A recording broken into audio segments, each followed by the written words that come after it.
just to go sort of right back to the beginnings of, Western patriarchal constructions of emotion and gender. And of course, we're both really concerned about the ways that ideas about our bodies play into these sort of social and cultural binary constructions about who we are and how we should behave. So we know that, and you speak about this, write about this beautifully in Hysterical, about the beginnings of the emotional root in our bodies, like where is the root of emotions in our bodies, and the way that ideas about the emotions being embedded in the body began to be used as sort of way of exerting social control. So I'm wondering if you could just take us back to classical Greece with the beginnings of some absurd and fantastical stories about the womb. Yeah, I mean, you're so absolutely right. We think that emotions are detached from our bodies because we see the manifestation of them in terms of feelings. And there's been a whole narrative of the notion that I think therefore I am. So the brain is the most center of what makes us human. But the more research you do, and it's actually true that the Greek literature or the philosophers did explicitly talk about emotions, but the more research you do, you realize that actually they are talking about emotional behavior and emotional codes and norms in very strange ways. And this kind of idea of masculinity and femininity sets roots very, very early on with Aristotle. He's talking about how women are cold-blooded and they can't handle temper or the strong emotions, and while men are warm and they have the capacity to handle some of the stronger emotions. And we also see that courage is associated with men, and these kind of so there's a morality code being associated with it. But in talking in terms of womb, we know that there was this kind of whole misconception because female bodies were seen as kind of inferior to men. We have to understand that those were mostly men writing about bodies and about medical science. So, and we see that even now that female anatomy is seen as a subset of the male anatomy. So when we look at medical textbooks now, we see the bodies being labeled. The perineum is a part of the female anatomy, and it is the female perineum. So it's always the subset of the male anatomy. So they were considered inferior, and so Hippocrates and other people writing at the time thought that the womb was basically just kind of flapping around in the body and just roamed around. It's called the wandering womb, and it roamed around, and it was the basic root of all the kind of illnesses that were associated with women. And they didn't really go into any more of that except that. And also there was this idea that women were very strongly associated with the reproduction. So the womb was kind of a part of an identity of a woman because that's what made them a woman according to them. And so this notion that all these ideas of the women being cold-blooded and fragile and not being able to handle strong emotions, but also they experienced stronger emotions because they had this flapping womb and uterus wandering around, and so they were irrational and they were illogical, and they experienced strong spectrum of emotions, which was linked to hysterics or hystericals, or what became as hysterical. Of course. Right. And, no prizes for guessing what the cure for a wandering womb was in ancient Greece, of course. Getting married, having lots of marital sex, and being pregnant was the cure. So the womb in classical medicine and classical sort of social thinking is almost kind of coincident with the female mind. The two are strongly linked through. They believed that there was like a tube or a channel that connected the vagina to the mouth. Yes. So there was this, they were almost sort of one organ linked, So the reproductive function, the social function that patriarchy wanted from their women in classical society was also, the cure for this sort of quietening down of the body that was also the quietening down of the emotions.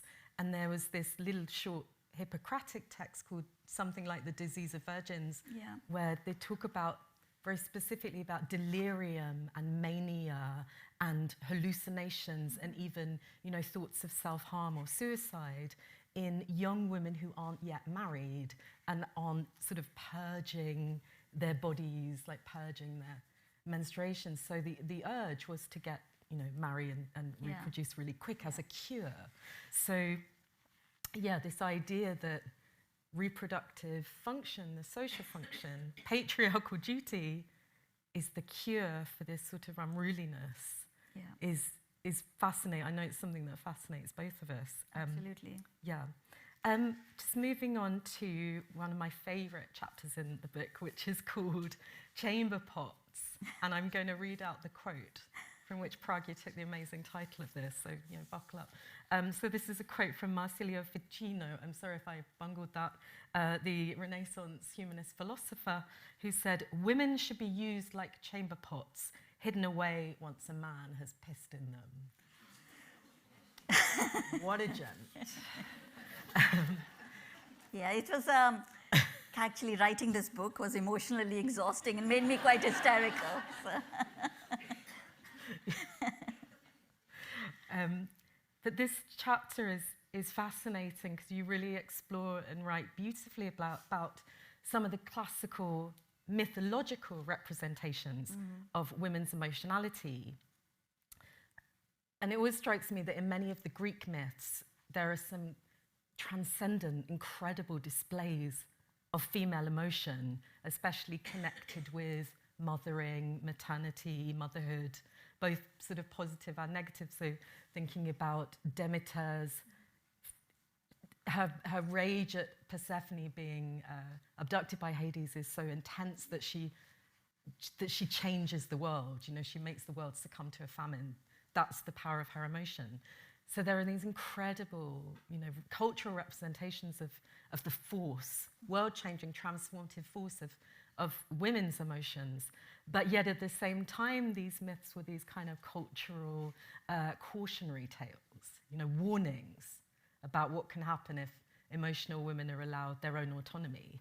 So I wonder if you could talk a little bit more also maybe about Medea, one of the most, you know, notorious perhaps representations of female emotion that we have in culture.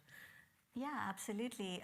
I think art and literature, when you start looking, we see that how much of that is being shaped by the male gaze, and the fact that while we talk about some of them as kind of feminist telling of the feminist narratives at the time, and some of them were actually kind of overturning some of those stereotypes that men were more rational and stoic and logical, so they were allowed a space in the public and political domain. And so you have to understand that those kind of emotional norms and stereotypes also determined which space that women and men occupied, which has some of that has kind of seeped into a society even now. But even when we saw representations of ideas like rage in women, which women were not allowed to show. So maternal feeling is something again linked to women's role as a reproductive kind of, their primary role was reproduction. And we know that those ideas have carried on now about maternal instinct and maternal, what are the, and we don't see much of rage in it, in women. So Medusa or Medea, even when we see her getting angry, it is like a cautionary tale, because we see that what happens when a woman gets angry is harmful. It's harmful to society. It has really big consequences for society in terms of her killing her children or in terms of taking revenge. So even when we see these kind of representations, we are always seeing, it comes with a notion that if women are allowed these emotions, or if a woman experience or express these emotions, then it has harmful consequences for society, that it will topple the social hierarchy or the codes or the norms that we have established, and it'll be destabilizing for society.